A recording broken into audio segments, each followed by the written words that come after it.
run business, vegetable suppliers, different suppliers, because of the margin they get from there. And obviously, it trickled down to these things and all the things that happen, job creation and all this. But now that entire industry, you sacrifice because of Ahmad Bah and his corruption. But I said, what Ahmad Bah values have for Barrow, if Barrow does the right thing, Ahmad Bah would be useless. But now he's making Ahmad Bah to have some leverage. You think if Barrow have even put a candidate in that area, we all know they voted for the incumbent power. But Ahmad Bah would not have one candidate as a parliamentarian. But again, just I give an example of Fonyi. If you know what to do, you don't need the likes of Ahmad Bah. You can have righteous governments or better people, in fact, to do your political activism and not strangle you. Yes, that's politics, but not strangle you to be a minister. We all know what Ahmad Bah means and what is at stake. That's why I said Barrow did not move progressively. Yes, he's been, because of the challenges he foresee, he thinks that he can, but he can help himself. Ahmad Bah, we have local government, religious affairs, Abba Sanyang. I don't know Abba. And I heard about him, I think he was APR, Yahya Jammeh's governor for Western Division at the latter part, if I'm right. But to be candid, I've never had controversies against him. His capacity and everything, I don't know. And I hope he will deliver, but we are here to check. But one good thing about lands is, but again, we'll look at Barrow. Once again, is this Abba? If Abba is a good person and doing right, he might be able to right off many wrongs that our man did, the criminal Musa Drabi. And again, as a minister, what we expect is the policies, reforms, land reforms, and so on. And the reforms will include even a special tribunal where resolved issues of land between communities, especially in the Congo, and to settle that.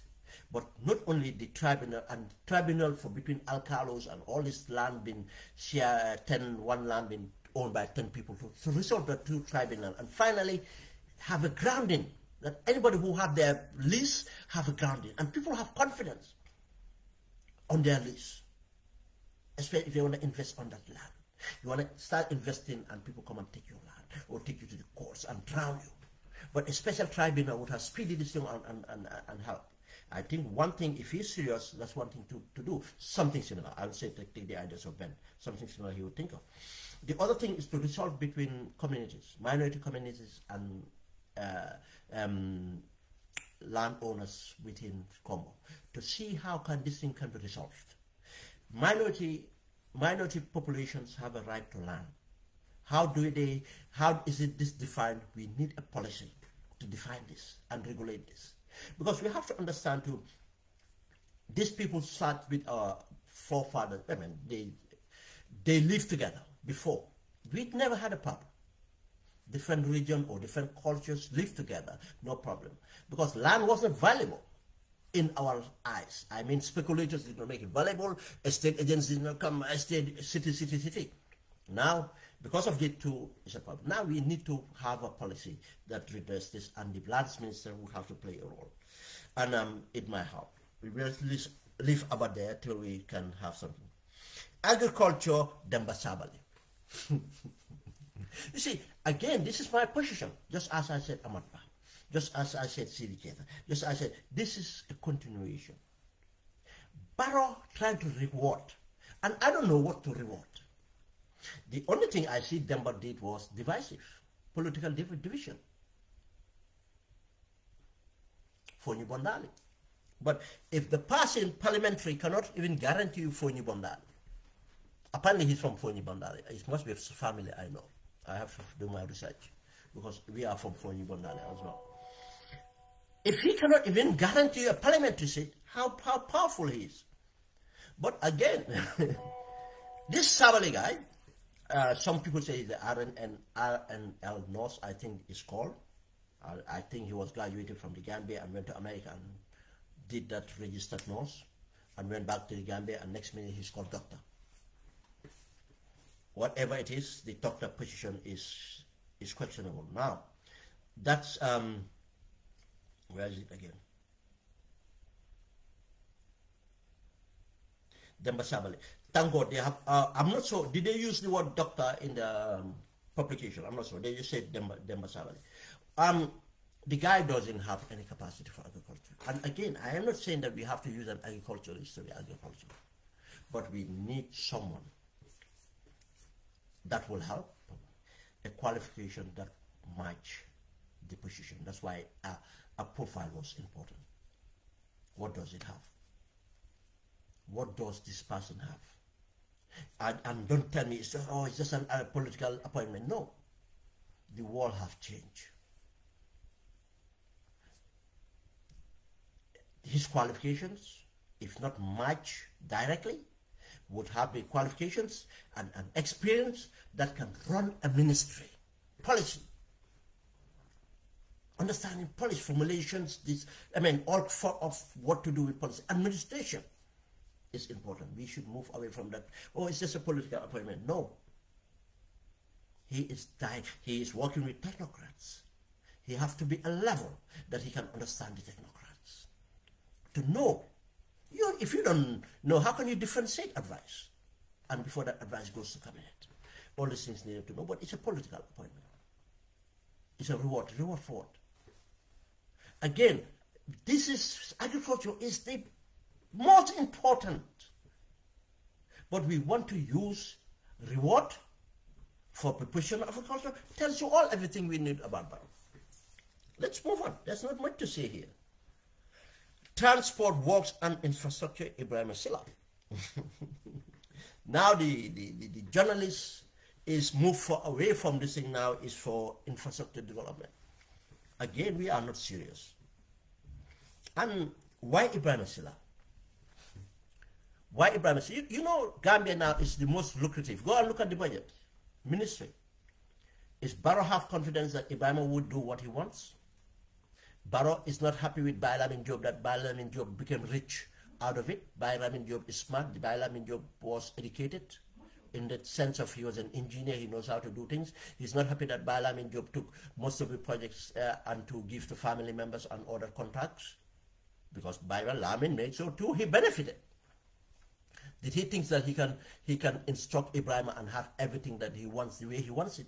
I'm just thinking that might be the reason, because I don't see any reason that Ibrahim Silla should be at the ministry. And if he was a honest person, he would say, sir, I think I can serve you better somewhere else. Again, this is another area that needs technical expertise.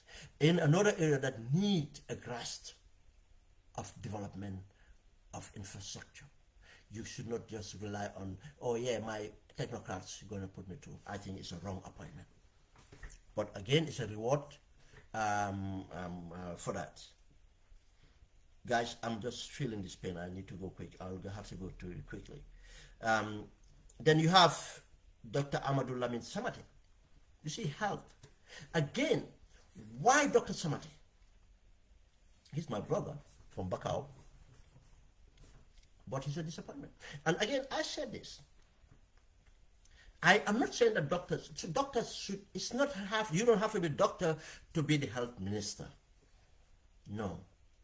Again, yeah, there are many qualifications that you can have, but to fit well, to run that ministry.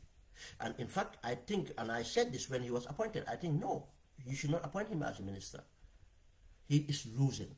Probably he's still going to hospital practicing. Look, let him stay within this profession and continue to grow, continue to build his experience. We need him there. But he's a disaster as a minister, and I thought that he would be a disaster.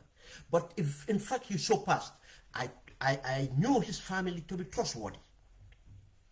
I don't have a relationship personally, but the brothers I grew up with, he was in the same class with my younger sister, and they have fond memories of the same person that grew up from the same family that we had. But one thing I thought, that he would not be this corrupt and condescending and everything else. The audit report was enough. But the evidence of the healthcare cannot progress. But we have seen him how political he became. And that was a disappointment. Now, if Barrow is serious about the health of people, we have seen everything counted. Mortality, in fact, everything, collapse of the healthcare deliveries, collapse completely. Yes, started from Jammeh. In fact, Jammeh collapsed it. And people say development because that is collapsed it. And you broke it and you collapsed it because you have an opportunity to change. Well, any minute, or a 5-star hotel is going to be built, 500 rooms, hospital here, this. We don't even know where we're going or coming. Why they appoint him? The only reason would be Dr. Samate have been allowing you to be and sharing the proceeds of the corruption. That's the only reason. I didn't see any merit of reappointing Dr. Samate. And I think we have going to do him a favor by letting him return and full time. And that Gambians will benefit better. He have somewhere, he have a capacity somewhere to serve us as a doctor. And there are many qualified people that could have served that position. They don't have to be doctors. And in fact, in Gambia, I will not even encourage doctors that we need that have that decision to be moved to that level. It's about administration, it's about policy. Probably up to the Director of Technical Services, probably we might need a doctor, some field of experience to go in there. But we have to, as I said, in the military, be it defense, be it interior, we don't need past soldiers or this thing. But I'm not saying that past soldiers should not be, but I think in most cases, the reason why we look at past soldiers, I think there's a weakness in that as well. And we should consider this. But if they have the full competence, because this is about policy, it's not command. It's about policy. Then Minister of Lower Education, Claudia Cole. Apart from the statement she made about we have story building schools, which I think the old woman was just taking along politically and said those things. Personally, I've not had any personal corruption. He does that, but his capacity, again, just as I said about Badra, I was expecting education to be revolutionized, and the minister should have led that.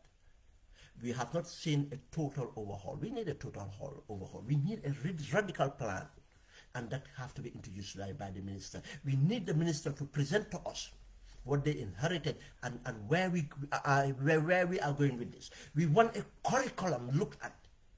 These are the policy things we want to hear and see it done. And again, one of the things, the lower basic and upper basic education, I think could have been put in one ministry.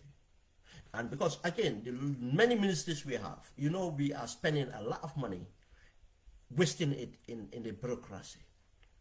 And it's not based on the technical support that the ministry would need.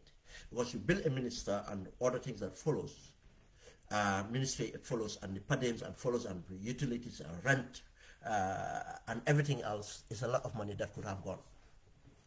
One ministry, streamlined down to technical, and that money to spend in the second ministry, that area, ministerial, would go into that. And Gambia is still small for different ministries. We can just borrow this. But Barrow wants to satisfy because there's too much lobbying. And again, that's why we needed this. Claudia Cole, is he radical enough? No. Have we impact on education? Are we getting it better? No. Should be returned to cabinet? No. I think someone else should have returned to cabinet. But as I say personally, I've not had him any controversies, corruption or anything. But yes, apart from the statement she made, and she might be carried away, and she's human, to say something political, and I think she'd regret that. Yeah. Gender, children and women affairs, Fatou Kinte. I don't have much to say about Fatou. I don't know much about her and 7 years, but she's not been effective. Let's just say track record not effective. And this ministry, I mean, we know of many people who would have done justice to this, and it's a very important ministry that we needed investment, and we needed support to make sure these things are taken up. These are the most vulnerable in our society, and I don't like saying women are vulnerable in our society, but it's a fact of, and I'll try, a fact of what our cultures are towards women, I think. But as they are the best assets we have, I mean, they are the best of human beings we have among us as our partners to move things. They should be equal, and in fact, some degrees, in fact, in considering certain things, I think women should be exclusively even considered to that. I mean, because of the unique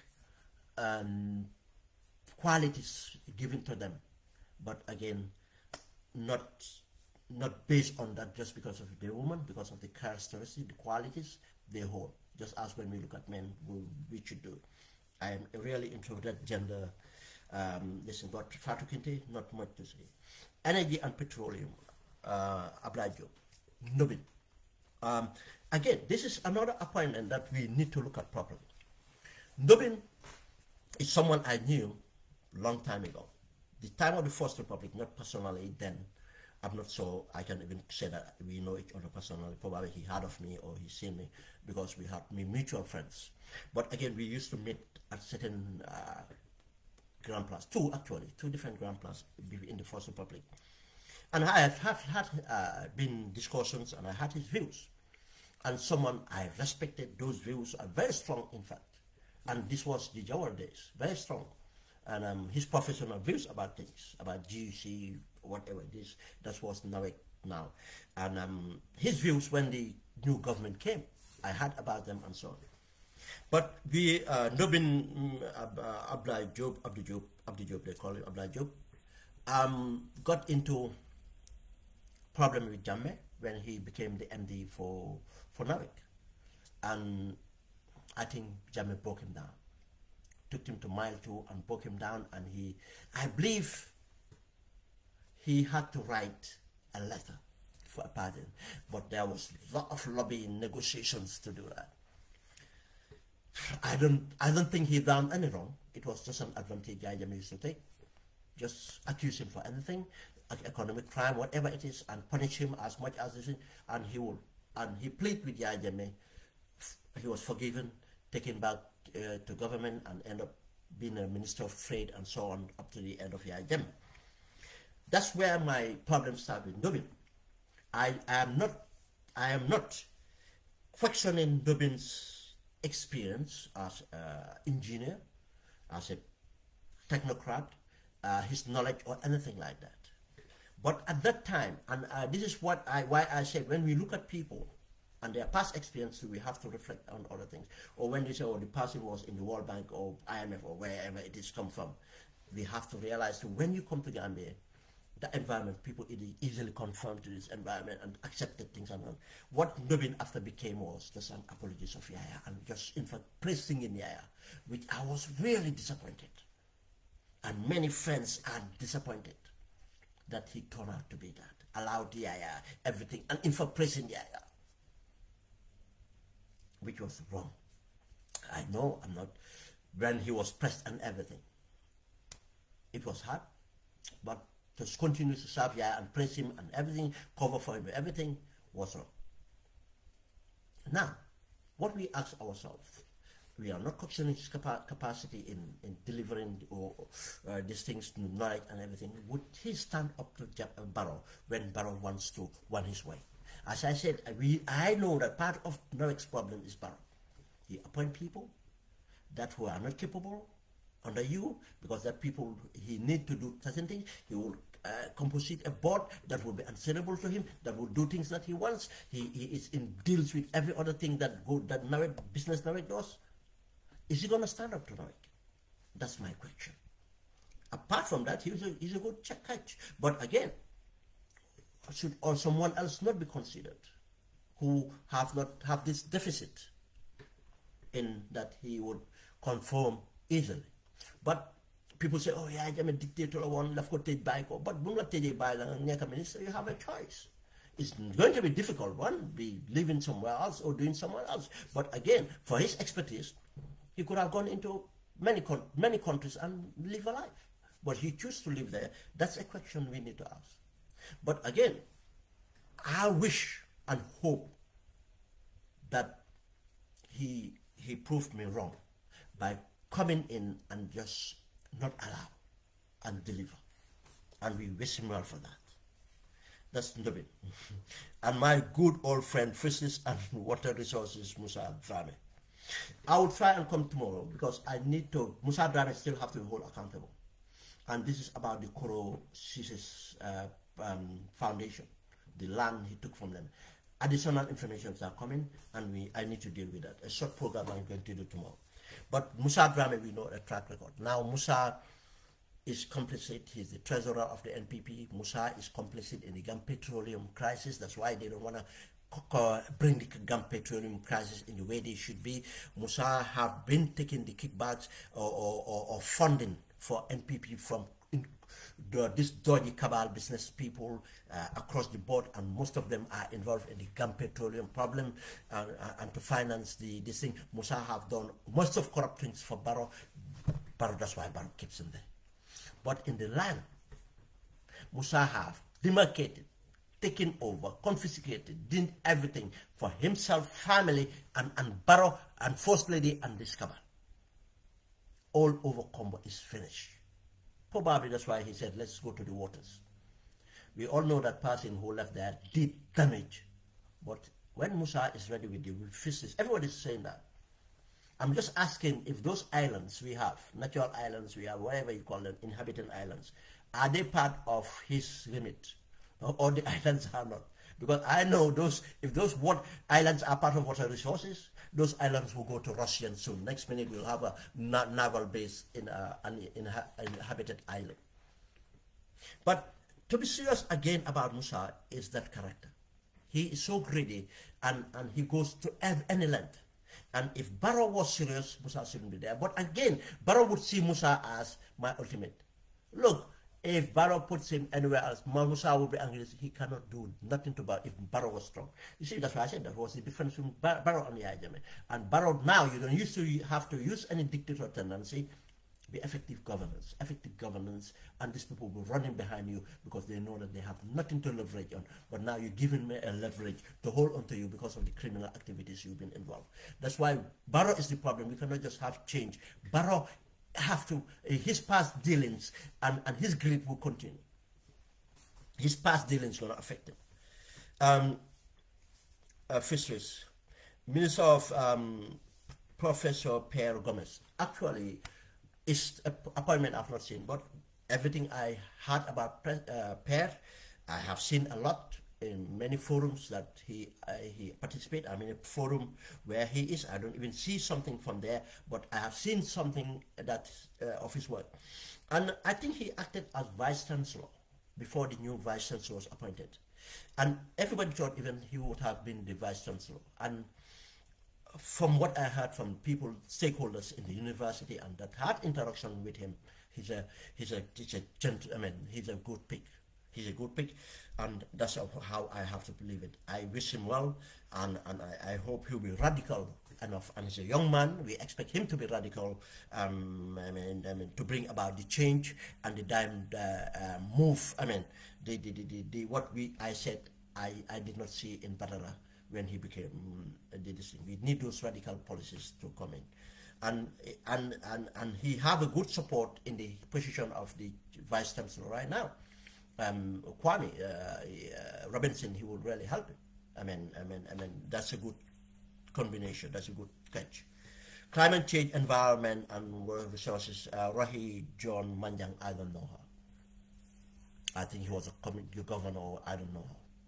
Does he have the experts? I don't know her. I cannot just comment, but whatever the case, we'll find out about her. But I think we need someone to say, sorry, I didn't. The name is not one we expected. It's one of the names we do not expect. I'll tell you that. I've not seen her name anywhere. I have seen different lists. I did not prepare to know who she is. I just heard about her before. Bakari by the Minister of Youth, Sports and Culture. This is my problem again. People say, oh, Barrow is going to bring about change. No. Well, I am not talking about Bakari here. I am talking about the ministry itself. If Barrow have ever respected the youth, Minister of Youth Sports should not be the thing. Why just continue? It's just about football, not even sports. And why do we have the Minister for Football? And even that we are not delivering. We don't even have a stadium right now fit. We have, I mean, everything is just gone. We cannot just have the glory that, yeah, because of now we have number size of international players, and now they can come with the homegrown and we can be in tournaments. That's not enough. Youths are not about only kicking the ball around. They are a lot. I thought youths, enterprise, innovation, give it titles, but something meaningful. The youth ministry need a meaningful. But no.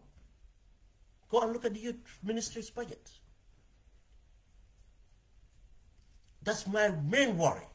What Bakari is giving here is about football. Why would I go and criticize him about that? It's a political appointment about football. But we all know it's a complete failure. We cannot even hold these things. We don't even have a decent stadium. But that discussion is for other days. And that's why I don't even want to even have an opinion. My opinion is it's a joke. At this day and age, we have a Minister of Youth Sports Business. Why not have just leave the sports councils to run sports and seriously take the youths to build them with enterprise, I mean, innovations and other things. We live in a tech world. Let's do that, and technology to move our country and youths to be the backbone of that. That's the ministry that we need. Or a special agency under the Minister of, I will get to that, I mean, information or whatever you call it, that would look after that. That we can take the tech innovation and take these things, youth innovation tech agency under that ministry and link it together to build the capacity, and Gambians will be coding and transform the country soon. That's what I thought. But I don't have much to talk about that Bakari budget thing. Then we come to public services, admin reforms, policy coordination and delivery, Babakar Ojuf. I don't know who Babakar is. No. Not a name that ever came up my radar. Probably I know him, but even not the person I think. But what I'm thinking here is, my thinking, what does this do with the Secretary General? Should it be a minister? Should it not be an agency of